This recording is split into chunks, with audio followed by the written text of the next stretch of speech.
Ladies and gentlemen, one of the things that's really important today that you've got to understand, I've got to understand, that you're watching the full-scale communist plan to take over the United States through civil war.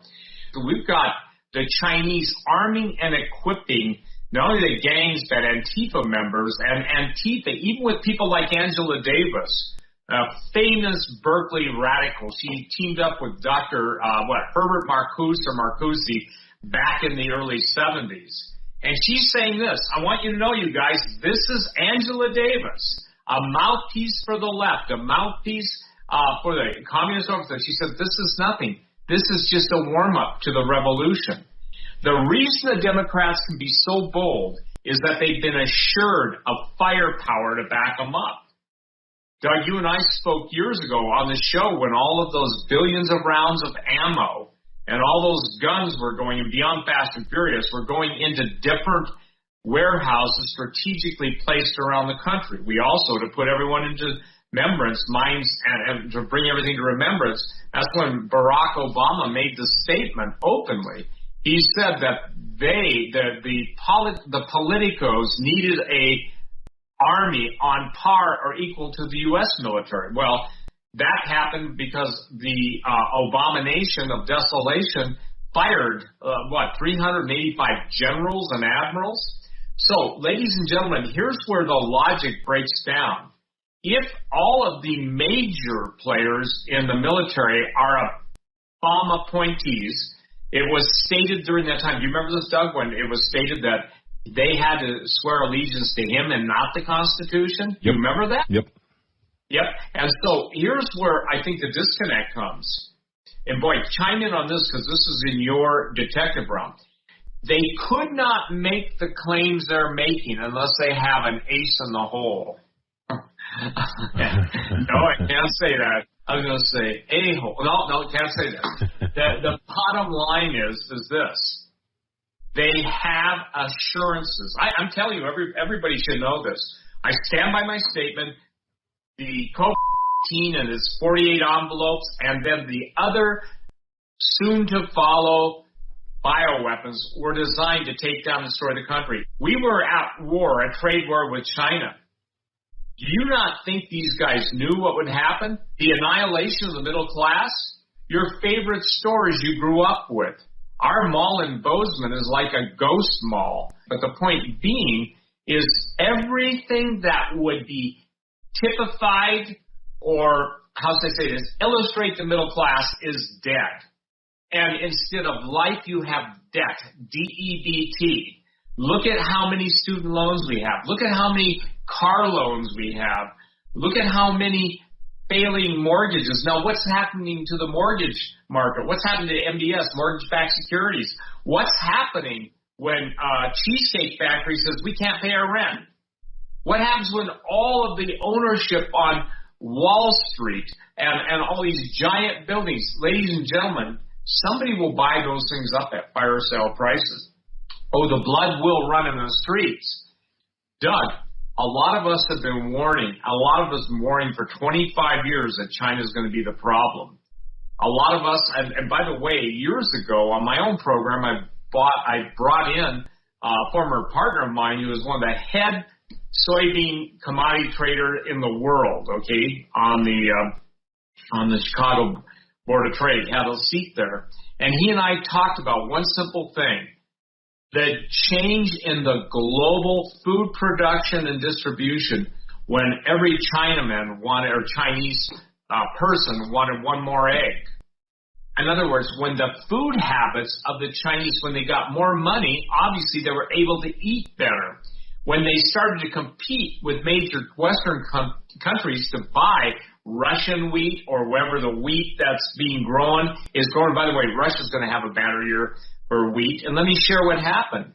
Russia's going to have a banner year for wheat. Meanwhile, the USDA came out on, I think, a Tuesday, claiming we're going to have the best corn crop in our history, and with the following day or 2 days later was when the corn growing area in Iowa and other areas got hit with that Derecho, and some of the cornfields were leveled. Notice that. There's still this bravado, but there's nothing backing it up. bravado. We used to rule the seas. We used to rule the air. We used to rule this, rule that. We are an embittered nation. We're an embattled nation. We're an indebted nation. Deuteronomy 28, and basically says in Deuteronomy 28 that they will lend to us, and we will become, in essence, servants to the lenders. Who loaned most money to the United States in history? It was China. Strangers from without, immigrants, will come in and they'll displace us. You know what Black Lives Matter really is at the heart of everything? It has nothing to do with race, ladies and gentlemen. It is just a Marxist parenthetical insert in history to overthrow this nation. But at the end of the day, it's not because we were such a great nation. It's because we had a great God. Even de Tocqueville, when he said, America's great because its people are great. When the people of America cease to be great, the nation will cease to be. The continual... It should no longer be called Hollywood. It should be called Beijing Wood, okay? Even the Chinese now have taken over and taken huge stakes in American cinema, changing, if you will, anything they don't like in any movie they fund. China is basically taking the world's narrative and forming it in the context of their xenophobia. Their xenophobia demands, as General Hao Xian said, and again, I want people to read that. I reposted, Doug, on my website. And one of the headlines, and I just want everybody to understand this, this is one of the most brilliant Chinese war policy guys in the world, not just China, war policy guys. He's telling you what they are going to do. He's telling you, me, us, what they're going to do. I'll just bottom line it. I don't have to read it word for word, but he said, it's our destiny that when we take over and occupy the United States of America, every man, woman, and child will die. Now, Doug, does that offend your sense and sensibility? Offend? Absolutely. That means my wife. That means my grandchild. That means my children. So, yeah, I'm not taking that lying down. I'm not taking that sitting down. We're going to have a go. Yep, and so the thing is, and thank you for that, because, again, I look at my 6-year-old granddaughter, who, by the way, she thinks I'm a generous, Genrius or something. I said, what is that, honey? She said, oh, don't you know that? Don't you know how to read that, Grandpa? That's generous. A very cute girl. I'm not going to sit back and watch her destroyed. If it, you and I both know this, Doug, it costs us to do what we do. And God is warning people, we're not going to be around that much longer. Not that we're going to die, but our ability to contact you on the airwaves, through the internet, through even radio, everything's going to be shut down. Now we've got it out in the open. The mark of the beast is here. The technology of the beast is here. Just waiting for the beast to show, the literal Antichrist. When does the Antichrist show? They need a fake world war. When they have a fake world war, there'll be a real world war, but it'll be a fake Armageddon. Let me rephrase what I'm saying. Because Armageddon is the last war. So even biblical believing Christians who are confused because they have no solid teaching are going to think, well, that's Armageddon, when this wonderful person shows up on this world stage and can put an end to the fighting and the pestilence. And by the time he shows up, I don't know if 500 million or 1 billion people would be dead, but all he has to do, the devil has to bring peace, is to stop initiating war. So he generates the problem, he basically solves the problem by backing off the demons and fallen angels, and then he comes as the Savior of the world. Jesus said it this way.